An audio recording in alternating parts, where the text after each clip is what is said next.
एक हरे भरे जंगल में मोलू नाम का एक छोटा शरारती बंदर रहता था। वो पूरे जंगल में अपनी फुर्ती, हंसी और नटखटपन के लिए मशहूर था।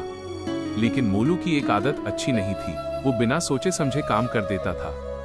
एक दिन मोलू पेड़ों से झूलते झूलते जंगल के बाहर नदी किनारे पहुंचा।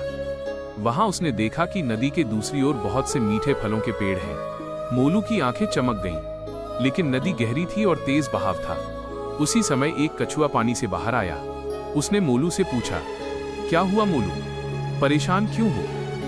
मोलू बोला, मुझे वो सामने वाले पेड़ों से फल तोड़ने हैं, मगर नदी इतनी तेज है कि मैं पार नहीं कर सकता।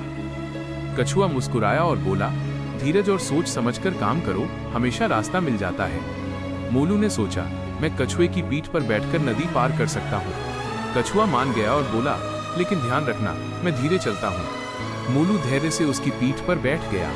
धीरे धीरे वे नदी पार करने लगे।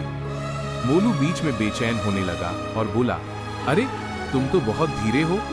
कछुआ बोला, धैर्य रखो मोलू, जल्दी का काम हमेशा बिगड़ता है। लेकिन मोलू अपनी पुरानी आदत से मजबूर था। उसने जल्दी करने के चक्कर में जैसे ही उछलकर उतरने की कोशिश की, उसका पैर फिसला और वो पानी में गिर पड़ा। कछुए ने तुरंत उसे अपनी पीठ पर वापस चढ़ाया और सुरक्षित दूसरी ओर पहुंचाया। मोलू शर्म से बोला, मुझे माफ करना कछुआ भैया, अगर मैं शांत रहता तो परेशानी नहीं होती।